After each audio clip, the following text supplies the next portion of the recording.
To me, a professional practice framework is the worker's knowledge, values, skills, and theoretical background that inform their practice. Each social worker's professional framework will be different and will evolve throughout the course of their practice. To develop my personal framework for practice, I started by reflecting on the past 2 years of my social work education. First year of my BSW was greatly different than my second, and together they have formed what my professional social work identity is at this point. Both years changed my perspective and challenged me in different ways. I found taking my classroom learnings into my practicum experiences particularly demanding. Part of my evolving social work identity has been finding confidence and assurance in my competence to apply the skills and knowledge I have learned.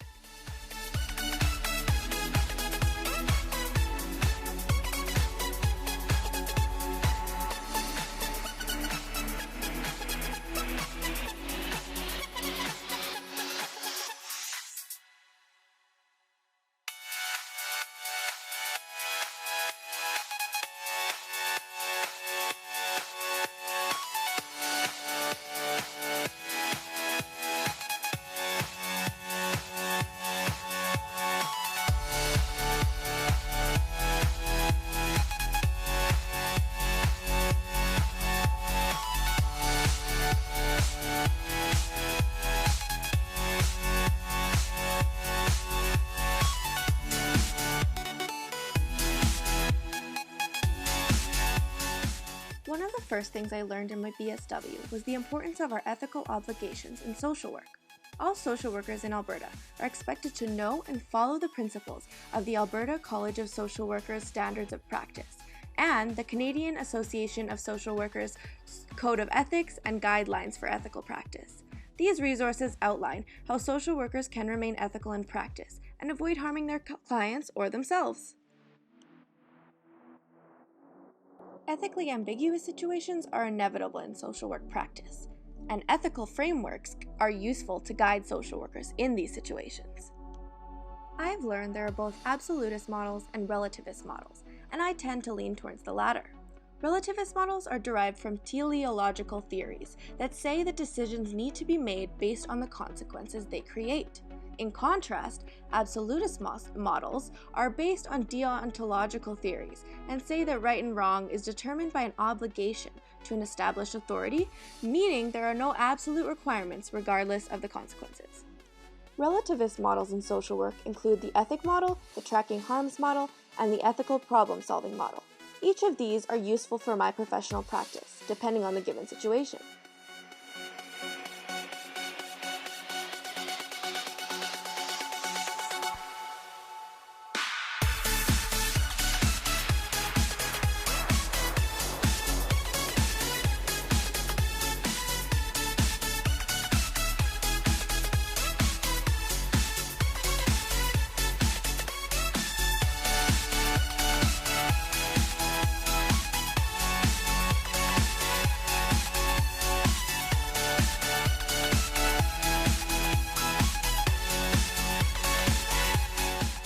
Generalist practice is a core tenet of competent social work and involves being trained and skilled in multiple areas, including advocacy, counseling, educating, researching, resource development, and more.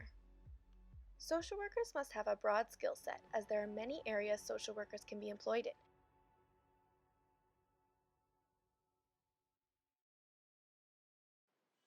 A strong knowledge base is important for novice social workers to begin to build their practice framework. The knowledge that informs social work is an essential starting point and includes being informed on facts, histories, theories, cultural competence or safety, and trends in human development and policy.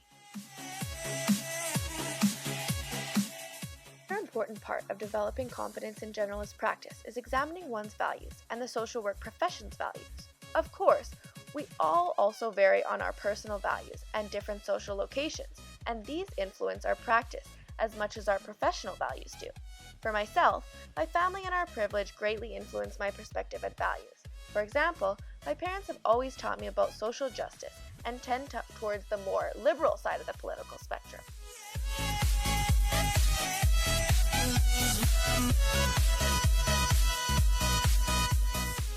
The third component of generalist practice, mentioned by Berg-Weger et al., consists of social work skills. These include communication, working with families, groups, communities, and organizations, the ability to do individual assessments, and more. These social work skills are essential for direct practice with clients.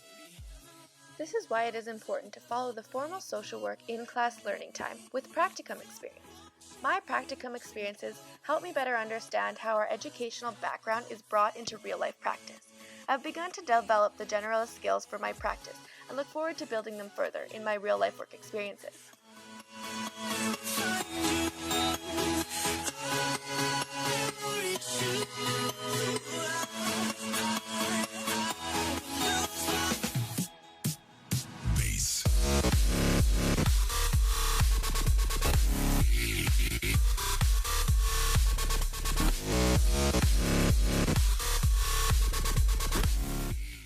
Practice involves consistently reflecting on one's work and critically thinking about the impact of their personal and professional values, culture, and beliefs.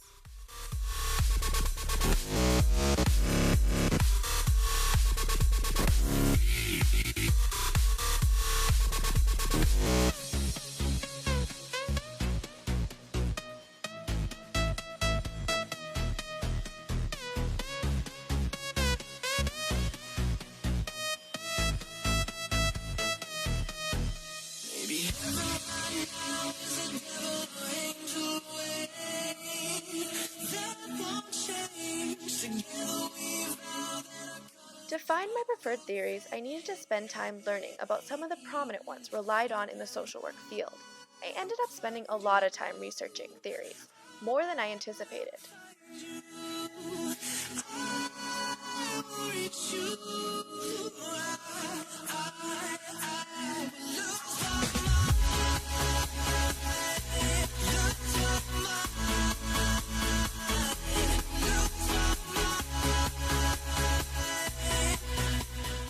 Life course theory. The trauma-informed approach. The strengths-based perspective. Problem-solving theory. The task-centered approach. Feminist theory. And the anti-oppressive perspective.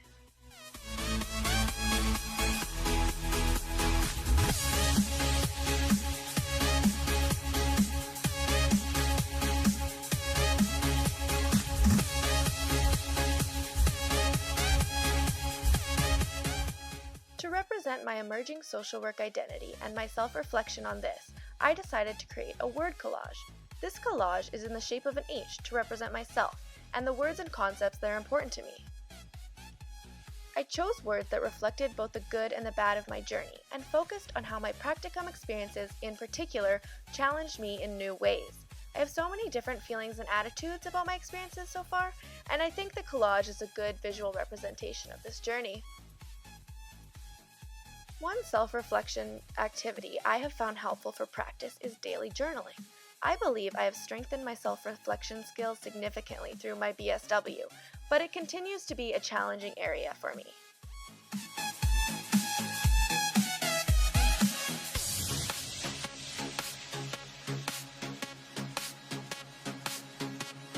Now check this out. Okay.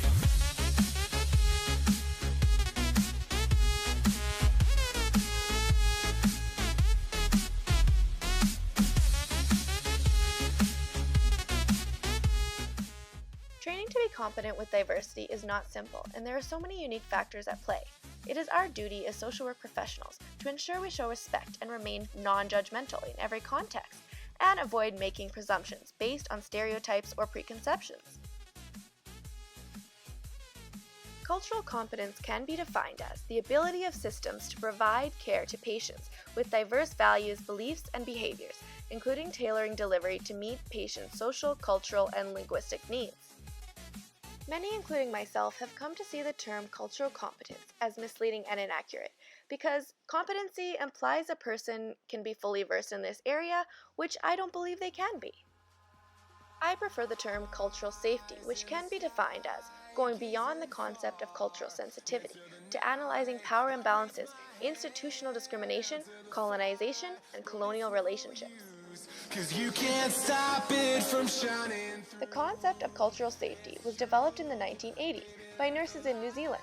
They noticed the marginalization Maori people were facing due to racist attitudes, policies, and practices in healthcare and society.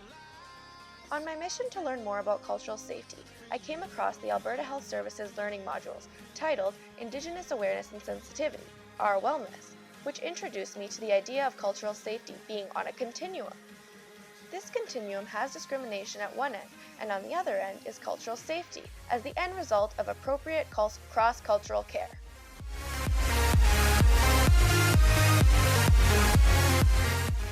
I find the term cultural safety important in shaping my professional practice, as I believe it reminds social workers to be conscious of the social and historical power imbalances that continue to affect our work.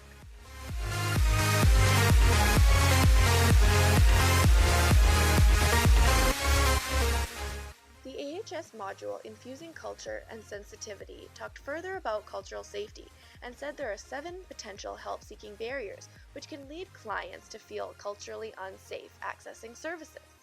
These include service accessibility and navigation, provider-patient interaction, circumstantial challenges, stigma, language, fear, and location of services. To give an example, a peer of mine, Sunny, did her practicum in a Government of Alberta Victim Services Unit.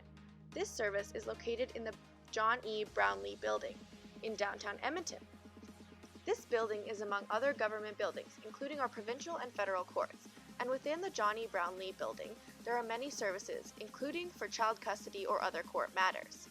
Many people visit these buildings in times of stress, such as when dealing with a court matter, and so going to the Brownlee Building can be incredibly anxiety-provoking for some.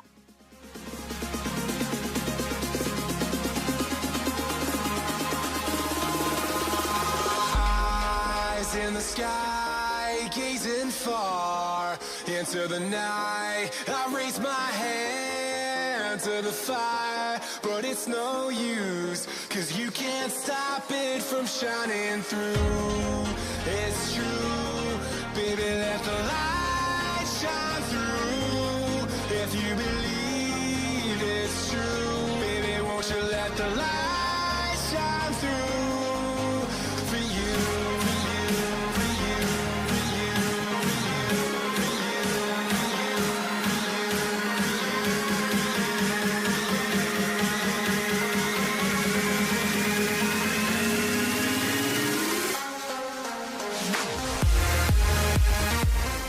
Many populations are subject to adverse social determinants. These are an important public health concern in Canada, and social work has an important role in advocating for changes in this area. One particularly vulnerable population in Canada is seniors who are experiencing homelessness, a population I worked with in my senior practicum. Seniors are a marginalized group in North America, due to society placing high value on youth, beauty, and one's ability to work and contribute to our capitalist society. Without adequate resources and support, this vulnerable population is at risk of ending up on the streets, either living rough or relying on shelters for housing. Ensuring seniors have adequate resources and support is an essential public health consideration in Canada.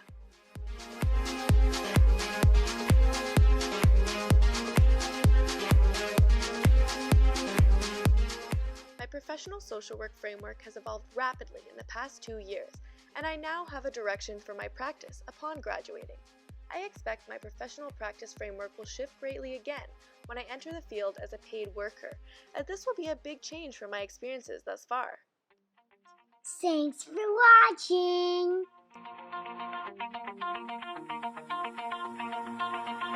Pull my heart out of my chest, train my mind so I forget. Sink your teeth into my bones, dig me out, then fill the hole. Tear me apart.